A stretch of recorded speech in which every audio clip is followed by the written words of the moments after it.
Toughest exam है India का, UPSC, उसकी 2.5 लाख की फीस को हम 7,500 में कर दिए। और सेम बहुत बढ़िया, वेरी गुड। और इंडिया के सबसे बेस्ट टीचर के साथ जो भी हैं वो अपने सब्जेक्ट में उससे बेस्ट इंडिया में कोई नहीं। और इतना के बावजूद ऐसे हम लोग को लगता होगा 7,500 बहुत कम है।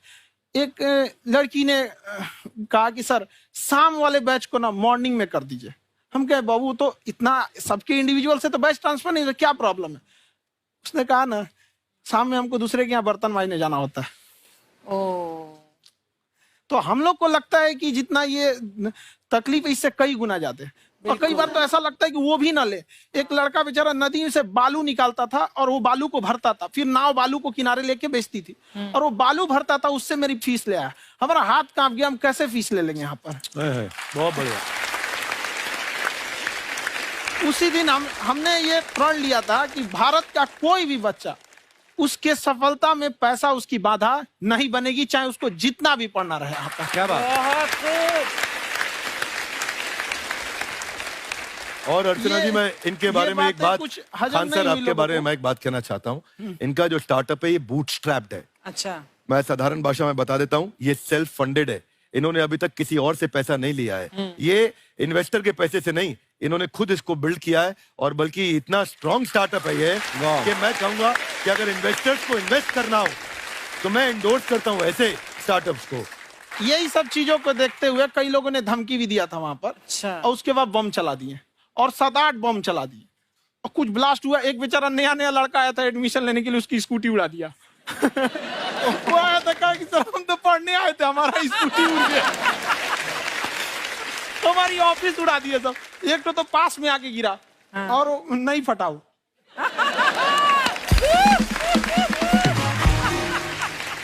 बाद में बहुत सारे लोग धमकियां दिए, लेकिन कहते हैं ना सूरज कितना भी तेज चमक ले समंदर नहीं सुखा सकता। वाह वाह वाह, क्या बात है। मैम एक्चुअली ये फीस कम करने का एक और रीजन है। 2.5 लाख 3 लाख की जो फीस में सब लोग पढ़ाई अफोर्ड नहीं कर पाते। इसलिए वो कुछ ही लोग अफोर्ड कर पाते हैं, तो उनका मेंटल लेवल तो बहुत ऊपर चला जाता है। लेकिन एक पूरे देश का मेंटल लेवल थोड़ा सा स्टेबल नहीं हो पाता।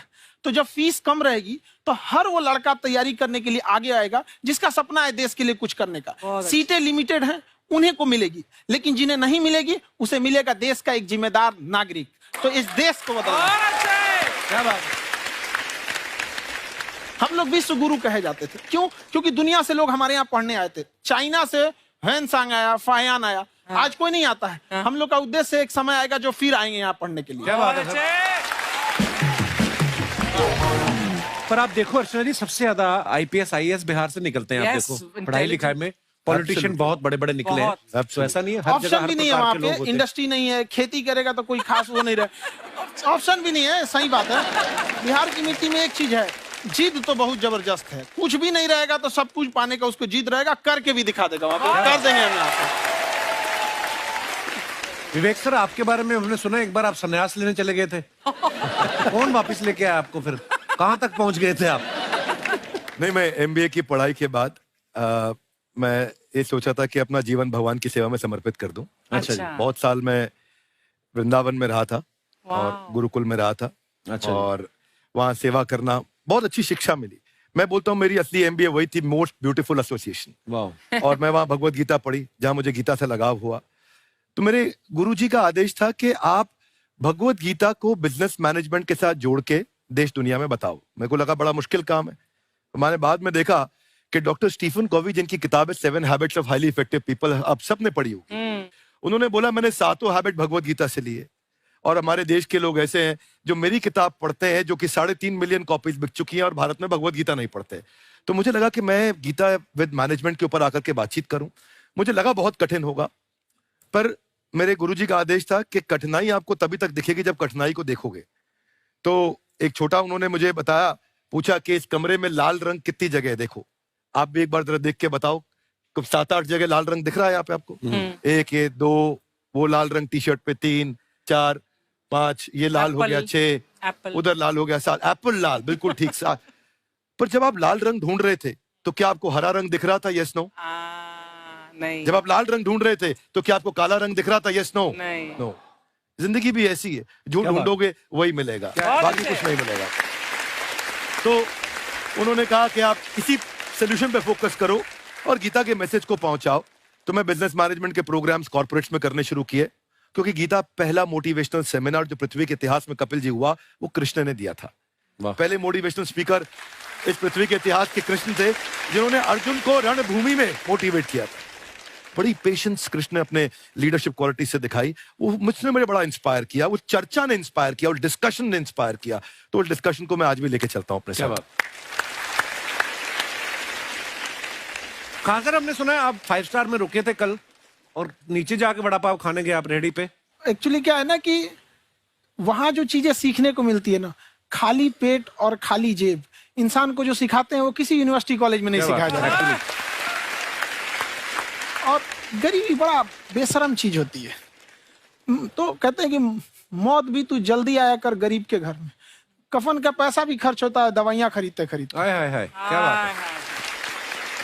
और खान सर की खासियत ये है कि जिसको तो पढ़ना है, जिसको एजुकेशन चाहिए, वो तो इनका वीडियो देखते हैं, लेकिन वैसे भी कई लोग, जैसे अर्चना जी बात करी थी, कहती मैंने जब देखना शुरू किया तो मैंने बैक टू बैक इतने सारे वीडियोस देखे, क्योंकि आपका जो तरीका जो बोलने में, एक तो इनकी जो टोन है पढ़ाने में, और साथ साथ में जो ह्यूमर आता रहता है, तो उसकी वजह से और भी इंटरेस्टिंग हो जाते हैं आपके वीडियो। शुरुआत में हम लोग जब स्टूडेंट लाइफ में थे, या हम कई स्टूडेंट को भी देखते हैं, वो बेचारे जब थक जाते हैं तो आपका शो देखने लगते हैं।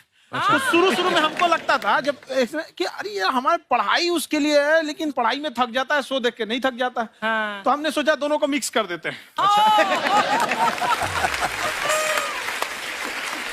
तो हमने उसको, और आज आपको पता नहीं हमने भी यही किया है। मिक्स करने। हमारे एजुकेशन सिस्टम में 2 कमी है। हाँ। एक एजुकेशन की, दूसरा सिस्टम की। आप पटना से हैं ना? हाँ। हमें भी पटना पसंद है। बस कोई पटाने वाला चाहिए। नहीं, मजाक नहीं कर रहे हैं। आपका जो चैनल है, हम दिन में 10 बार आपके चैनल को सब्सक्राइब करते हैं। दिन में 10? अरे हाँ, और बेल आइकन तो हम इतना जोर से दबाते हैं कि बाकी यूट्यूब वाले बाहर निकल के देखते हैं कि ये कौन है जिसने इनका चैनल इतना जोर से दबा दिया बेल आइकन। बुढ़िया, तो शर्म नहीं आती है? आते ही फ्लर्ट शुरू कर दिया ना तूने। तो जाते हुए करते हैं क्या? विवेक जी नमस्ते। आपसे एक काम था छोटा सा, कर देंगे आप? ये क्यों करेंगे? नहीं, गुरुजी हमेशा अपने वीडियो में कहते हैं कि विवेक से काम लो, विवेक से काम लो। विवेक मतलब दिमाग से काम लो आप। हाँ, तो विवेक जी अपने दिमाग से ही काम लेंगे। बहुत दिमाग है उनके पास। ये देखिए, जो आदमी, आपको मैं बताइए, जो आदमी बिना फिल्म किए कपिल शर्मा शो में आ गया, कितना दिमाग होगा उसके पास। लेकिन एक बात है जिसकी वजह से हम आप तीनों से नाराज हैं। क्यों? क्या बात? हर चीज में मोटिवेट मोटिवेट मोटिवेट क्या होता है? सच कह रहा है, जब भी ये शब्द सुनते हैं हमें लगता है कोई हमें चिढ़ा रहा है। मोटिवेट बदल दीजिए ना, खाली मोटिवेट बोलना ही क्यों जरूरी है? कुछ और कीजिए। रोटी वेट, छोटी वेट, पतली वेट, कुछ भी बोलिए, मोटिवेट हटाइए। तो गुड़िया, तू भी एक्सरसाइज किया कर ना, देख डॉक्टर साहब ने कितना वजन कम किया है, तू भी कर ले। ठीक है, फिर मोटिवेट से ही चला लेंगे। लेकिन मोटिवेशन कोई बुरा बात नहीं है। हमारे दादाजी भी वैसे बहुत मोटिवेट करते थे। हाँ, एक बार तो तालाब में डूब रहे थे हमारे दादाजी। हमारे पास रस्सी भी था, ट्यूब भी था, फिर भी हम अपने दादाजी को बचा नहीं पाए। क्यों? क्योंकि हमने उनकी ओर तिनका फेंका ना, वही कहते थे डूबते को तिनका का सहारा काफी। नहीं लगा सहारा, दादाजी बुड़बुड़ बुड़बुड़ बुड़बुड़। गुड़िया, तू क्या करने आई इधर? अरे हाँ, हम क्या करने आए हैं, एक पूछना था सर, खान सर, ये जो हमारा एक चाचा का लड़का है, उसको क्या है, थोड़ा पढ़ाई में प्रॉब्लम हो रहा है, तो 12वीं का पढ़ाई आप उसको अच्छी तरह करवा के 12वीं पास करवा देंगे आप? करवा देंगे, वेरी गुड, बात कर लेते हैं। हाँ, राम सरोवर, देखो हमारा बात हो गया है, ये 10वीं जो तुमसे नहीं दिया जा रहा है वो नहीं देना है।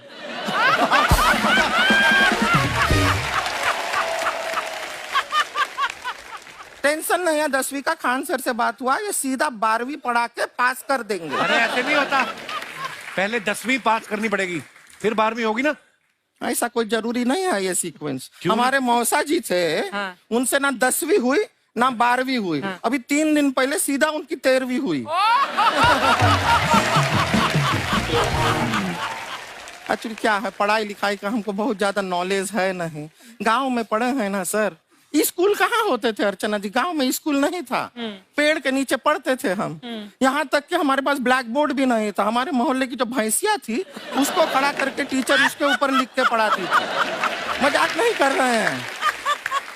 और आप तो समझ रहे हैं, अभी ब्लैक बोर्ड की एक अटैच डस्टर था बैक बोर्ड का, समझ रहे हैं ऐसा, वो पीछे से आता था, लिखा हुआ मिटाता था और चला जाता था।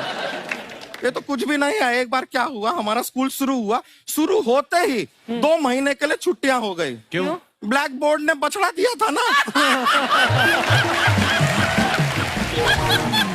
तो वैसे आप लोग ना इतने ज्ञानी हैं, सब कुछ जानते हैं। आपसे एक टेक्निकल सवाल पूछे। एक बार ना 4 दोस्त थे, 4 दोस्त, साम दाम दंड भेद। वो डिसाइड करते हैं कि चलो एक गेम खेलते हैं, तो टीम्स बनाते हैं। तो साम दाम ने एक टीम बनाया। इस पे भेद को बहुत गुस्सा आया, पता है क्यों? क्यों? क्योंकि भेद को दंड मिलाना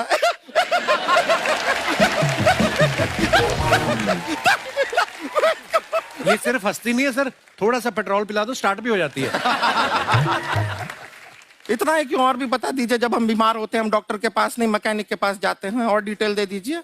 ऐसा कुछ नहीं है सर, ये बोलते हैं खाली। लेकिन अभी एक रिक्वेस्ट था सर, हमारा एक भाई है, पुरुषोत्तम नाम है उसका, वो गांव से आया हुआ है। आप लोग थोड़ा उससे सब बातचीत करेंगे, थोड़ा उसको प्रोत्साहन देंगे। और शर्मा जी, आपसे भी एक रिक्वेस्ट था, आपसे हमने कभी कुछ मांगा नहीं है। पुरुषोत्तम आएगा ना, एक बार बस उससे कह दीजिएगा, पुरुषोत्तम तुम कितने हैंडसम हो। मैंने देखा ही नहीं अभी तक। हाँ तो देख के बस बोल दीजिएगा तुम ठीक है। कितने हैंडसम हो, ऐसा बोल दीजिएगा प्लीज। ठीक है। हम बुला लेते हैं पुरुषोत्तम।